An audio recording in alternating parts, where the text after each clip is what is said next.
Kemudian ini menjadi pertanyaan bagi para masyarakat, terutama masyarakat DKI Jakarta, bagaimana dengan hak-hak yang seharusnya diberikan oleh negara kepada para pejalan kaki, karena sekarang negara saja kemudian mengambil, atau pemerintah daerah mengambil hak-hak mereka dengan menyediakan tempat untuk para pedagang kaki lima. Betul, dan perdebatan ini bagaimana penempatan PKL di trotoar yang dianggap mengabaikan hak-hak pejalan kaki ini akan kita bincangkan dengan pengamat tata kota Yayat Supriyatna dan juga Koalisi Pejalan Kaki Albert Sitorus. Selamat pagi Mas, apa kabar semuanya? Selamat pagi. Bentar, saya mau koreksi, Mas Alfred atau Albert? Alfred kan? Benar, Alfred Sitorus. Oke, Mas Alfred, selamat pagi. Kang Yayat, selamat pagi. Saya akan ke Mas Alfred dulu ya. Mas Alfred kan concern sekali ya mengenai hak-hak pejalan kaki yang terambil. Sebenarnya kalau kita bicara spesifik deh dengan kasus terakhir, apa temuan Anda? Terkait dengan pejalan kaki, kita menemukan data baru bahwa setiap hari itu di Indonesia 53 pejalan kaki terlibat kecelakaan lalu lintas. 53 pejalan kaki menjadi korban. Ya, baik itu pejalan kakinya yang tidak tertib maupun para pengendara ataupun ruang-ruangnya pejalan kaki yang memang diambil gitu. Jadi disinilah angka itu muncul. Yang di-launching bukunya oleh teman-teman Jasara Harja itu yang terbaru. Ini meningkat atau menurun dibandingkan dengan kalau untuk korban kecelakaannya meningkat, pastinya meningkat ya. Karena kalau untuk meninggal dunianya itu data lama gitu ya, itu 18 pejalan kaki meninggal dunia setiap hari di Indonesia. Setiap hari di Indonesia itu 2011 ya. Data-data terbaru sekarang itu ada 53 tadi korban kecelakaan, maupun itu dia di dalamnya ada meninggal dunia, luka berat dan luka ringan. Nah, ini kalau kita kembali kepada bahwa ruang-ruang pejalan kaki itu sudah diatur di dalam Undang-Undang Lalu Lintas, barang tentu bahwa yang menjadi prioritas utama di ruang trotoar itu adalah pejalan kaki. Nah, menjadi latahnya si pemerintah sekarang bahwa menyatakan bahwa di situ kan masih ada setengah meter ruangnya pejalan kaki. Betul. Nah, yang menjadi kebutuhan dasarnya trotoar itu sebenarnya yang menggunakan trotoar itu sebenarnya siapa? Pedagang kaki lima, parkir, atau pejalan kaki gitu. Nah, jangan sampai juga nanti ketika pejalan kaki berjalan di jalan raya, ya, dia pun akan menjadi korban, tersangka utama. Tersangka utama. Iya, karena apa? Dia tidak berjalan di ruang fasilitasnya, yaitu di trotoar. Oke, sedangkan trotoar tidak bisa dilalui seperti itu.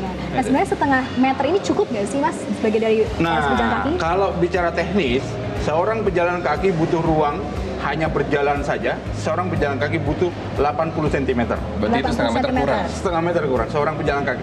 Belum teman-teman disabilitas yang menggunakan kursi roda, dia itu minimal menggunakan ruang, yaitu 120 cm.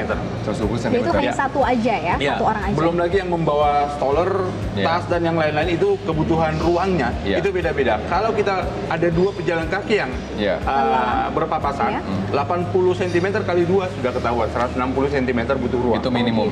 Minimumnya. Mas Yayat ini bagaimana Mas Yayat? Kan katanya idealnya ini harus ada dua orang yang memang papasan gitu. Tapi begini, kalau kita membuat trotoar atau ruang pejalan kaki pedestrian itu tergantung volume bangkitan jumlah pejalan kakinya. Jadi akan berbeda jumlah lebar trotoar di wilayah sentra bisnis distrik. Seperti katakanlah kalau orang bandingkan Orchard, di situ memang khusus banyak pejalan kaki, itu harus luar seluas-luasnya. Tapi pada zona kawasan yang bangkitan pejalan kakinya kecil, misalnya di lingkungan permukiman, mungkin dia terlalu besar. Atau di jalan arteri primer, jalan besar itu kan, di mana fungsi kiri kanan itu tidak ada kegiatan-kegiatan yang terkait dengan aktivitas masyarakat. Kalau Setiabudi dengan 50 cm apakah cukup? Ini pertanyaan menarik. Kadang-kadang di kita trotoarnya lebar, yang jalan kakinya dikit. Nah, ini terkait budaya berjalan kaki. Karena ada penelitian mengatakan orang kita tuh males jalan kaki. Nah, saya pernah memperbandingkan satu ya. Di Kuala Lumpur saya bandingkan, siang hari semua orang tuh berjalan kaki dan makan. Sudah saya teliti, rupanya satu penyebabnya. Di gedung-gedung bertingkat itu di sana tidak ada office boy. Tidak OB. Jadi orang dipaksa mau berjalan kaki. Dan ketika makan pun tidak ada PKL. Makannya kemana? Makannya ke resto, pusat pujasera dan sebagainya. Jadi pedagang-pedagang PKL itu tidak ditempatkan di sembarangan tempat. Dan itulah akhirnya mereka mau berjalan kaki. Ini menarik nih. Bagaimana dengan argumen bahwa orang kita tuh tidak suka berjalan kaki karena itu trotoar sebaiknya dipergunakan dengan manfaat sebaik-baiknya. Untuk saat ini manfaatnya adalah para pedagang kaki lima. Ya karena memang dipaksa pejalan kakinya untuk tidak berjalan kaki. Karena terpaksa? Karena dipaksa. Karena dipaksa dengan fasilitasnya yang memang tidak memadai. Yang kedua, ketika ada ruangnya pejalan kaki yang cukup bagus, itu pun diokupansi oleh fungsi yang lain. Ya. Dan yang berikutnya adalah ketika warga negara kita, orang Indonesia bilang bahwa, aduh, ini bicara pejalan kaki sepertinya orang miskin. Itu masih ada stigma. Itu masih ada stigma gitu ya. Mindset kita masih diarahkan ke sana. Yang berikutnya adalah kalau memang masih bisa ada yang disuruh, kenapa kita harus berjalan kaki? Terus tambahan lagi yang menarik, ruang trotoar itu bisa dikomoditaskan. Ya. Betul. Parkir liar, PKL, itu bukan gratis loh. Betul. Jadi ketika ada ruang, karena kota itu kekurangan lahan, dengan mobilitas orang menggunakan kendaraan pribadi, itu nilai transaksinya besar. Jadi orang demi komoditas ruang yang menghasilkan pendapatan, itu bagus itu. Jadi pertanyaan sekarang kan gini, ketika ruang PKL itu dibangun di trotoar, itu pertimbangannya apa? Kesempatan kerja, pendapatan, atau esensi lain? Karena yang dikhawatirkan, menyediakan ruang PKL-nya bolehlah, artinya masih menyediakan, tapi ingat, orang akan menggunakan motor. Jadi yang betul-betul menjadi masalah adalah hambatan samping kiri kanan jalan. Betul. Bertambah macet. Oke, bagaimana dengan argumen ini juga kemudian menyediakan lapangan pekerjaan bagi masyarakat? Saya nantikan jawabannya setelah jeda komersial. Kang Yayat, Mas Alfred tetaplah bersama kami akan segera kembali. Nah pemirsa, sebelumnya kami sudah berupaya meminta Kepala Suku Dinas Koperasi, Usaha Kecil dan Menengah dan Perdagangan Jakarta Selatan, Sita Damayanti atau Wali Kota Jakarta Selatan untuk memberikan konfirmasi dalam dialog ini. Namun keduanya ini sayang sekali belum bisa memberikan kesediaannya. Jadi langsung saja kita lanjutkan dialog kita pada hari ini. Betul, saya akan tanya ke Mas Alfred dulu ya mengenai argumen. Kemudian ini kan juga menyediakan lapangan pekerjaan bagi masyarakat Jakarta karena masalah Jakarta kan kompleks. Argumen Anda? Menyediakan lapangan pekerjaan bagi warga Jakarta itu sah-sah saja, dan itu penting ya karena memang bisa mensejahterakan warga Jakarta.